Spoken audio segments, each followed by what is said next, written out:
You can use InDesign to design anything from a one-sided business card to a book thousands of pages long. But as soon as you go beyond that one-page business card, you're going to need to learn how to manage your pages, adding pages, moving them around, deleting them, and so on. And that's what we're going to cover here. All of InDesign's page features show up in two places: the Pages submenu underneath the Layout menu, or the Pages panel.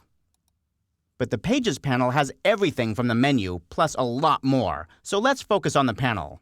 The very first thing I'm going to change in my Pages panel is the layout, the configuration, because currently it shows each spread one on top of the other. It's just not a very good use of screen real estate. Instead, I'm going to open the Pages panel menu up here in the upper right corner, and I'm going to choose the View Pages submenu, and then I'm going to choose horizontally. I think horizontally is a much better use of space, but you can do it either way you want, vertically or horizontally. Now I'm going to add a new page by clicking the New Page button down here at the bottom of the panel. When I click that, it'll add a new page after whatever page is selected in the Pages panel. Right now, both pages 20 and 21 are highlighted, that is, they're selected in the Pages panel. So when I click this button, it'll add a new page after that spread. There it is, my new blank page, page 22, and all the other pages shuffle so they stay in two-page spreads. That's because this is a Facing Pages document. Now page 22 is selected, that's the new page I just added, and I can click again to add a second page on that spread. Of course, if I knew that I wanted two pages to start with, I probably just should have used the Insert Pages feature. I can get that by going back to the Pages panel flyout menu and choose Insert Pages. That gives me the Insert Pages dialog box, and I can type exactly how many pages I want right here. For example, maybe I want to add one page after page 20. Even though page 20 is not selected in the Pages panel, I can say one page after page 20.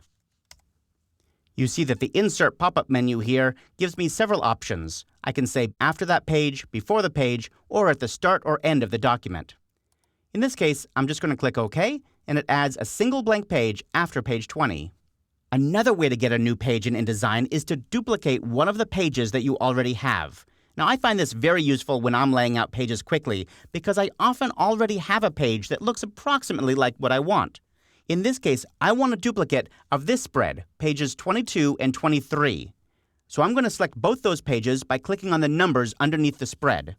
Then I'll hold down the Option or the Alt key on my keyboard and drag these numbers until I see a black line appear, or a white line in the case of this dark UI.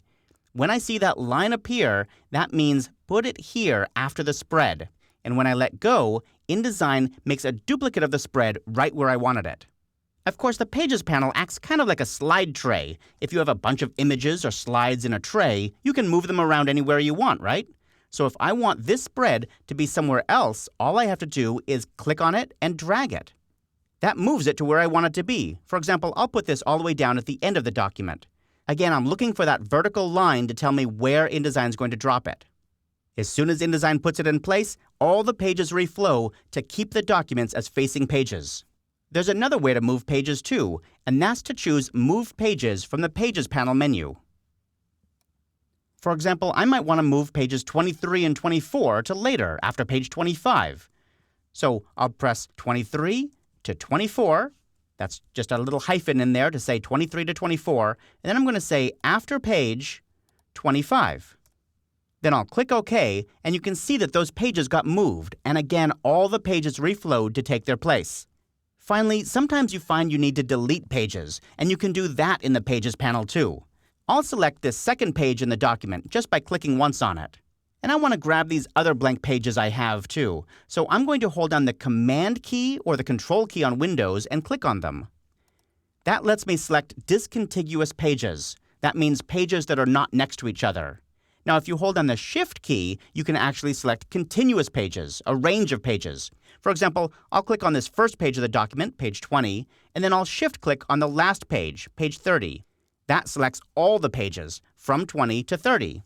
But in this case, that's not actually what I want. So let me click out here where there's no pages. That deselects them. And then once again, I'm going to click on the first blank one, and then Command or Control-click on the other blank ones. Now, to delete them, all I have to do is click on the little trash can icon at the bottom of the panel. Because those pages had nothing on them, InDesign doesn't warn me, it just deletes them. But if I try and select this last page and delete it, InDesign does give me a warning. It tells me that this page has objects on it. Do I really want to delete it? And I say, yes, I do.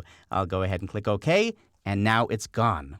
Now remember, even though these are all called pages, and this is the Pages panel, it doesn't necessarily mean print pages.